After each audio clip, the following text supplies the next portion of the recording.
السلام عليكم ورحمة الله وبركاته، ازيكم عاملين ايه؟ يا رب تكونوا بخير. اللهم صل وسلم وبارك على سيدنا محمد وعلى آله وصحبه أجمعين.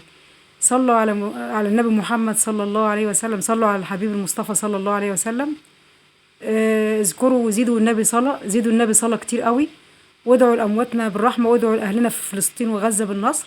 النهارده بقى نعمل مسقعة. أنا بحبكم تشاركوني كل حاجة. هناكل مسقعة بتاعة المطاعم، كنت عملتها على القناة مرة باللحمة المفرومة في الفرن، ومرة تاني من بتاعة المطاعم، واحنا بنعمل تاني وتالت معاكم. بحبكم تشاركوني كل حاجة.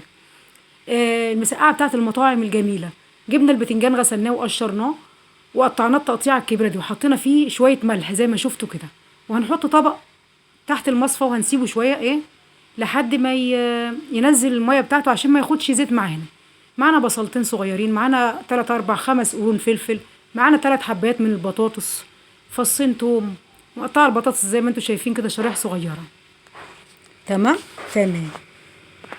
هنحط تعالوا بقى نعمل الصلصة على ما البتنجان ينزل المية بتاعته عشان ما ياخدش زيت معانا. صلتوا على الحبيب.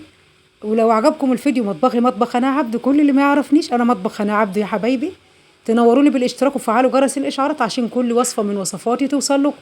معانا زيت سخن كده، هنحمر البطاطس على ما البتنجان ينزل المية بتاعته عشان ما ياخدش زيت معانا ويبقى جميل وحلو ومش يبقى شارب زيت جامد، لان البتنجان الرومي ده بيشرب زيت كتير. معانا طماطم بردك، عصير طماطم.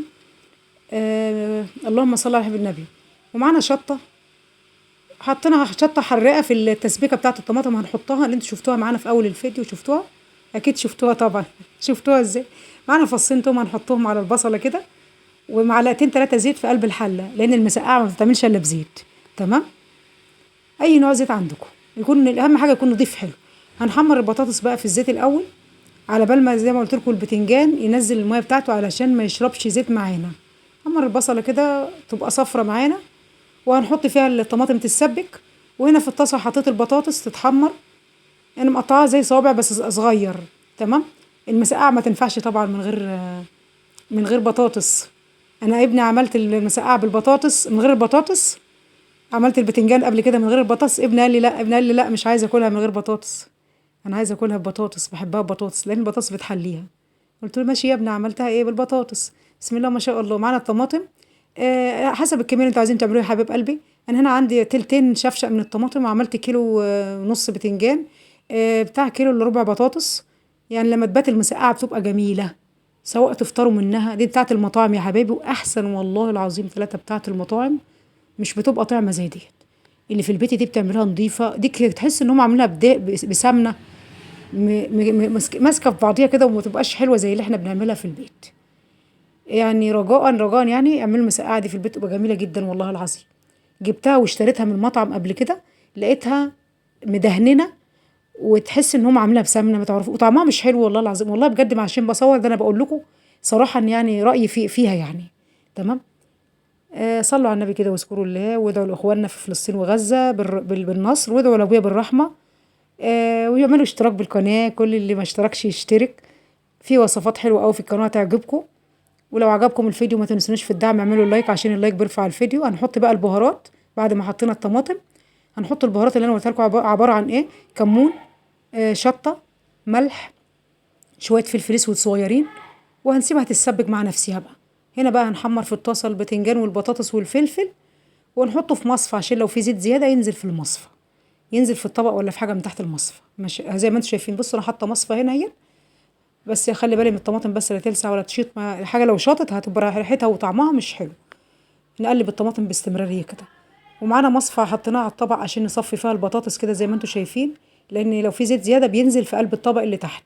شايفين الطبق اللي تحت المصفى كده اهو. وهنعمل بقى البطاطس نطلعها. يا حلاوه يا حلاوه، يا جمال يا جمال في الحاجه العسل ديت.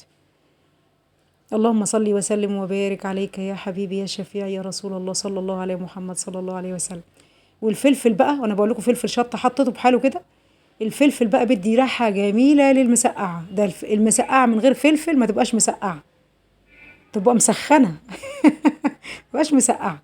لازم المسقعه بقى عمها وابن عمها واخوها وحبيبها وصديقها الفلفل.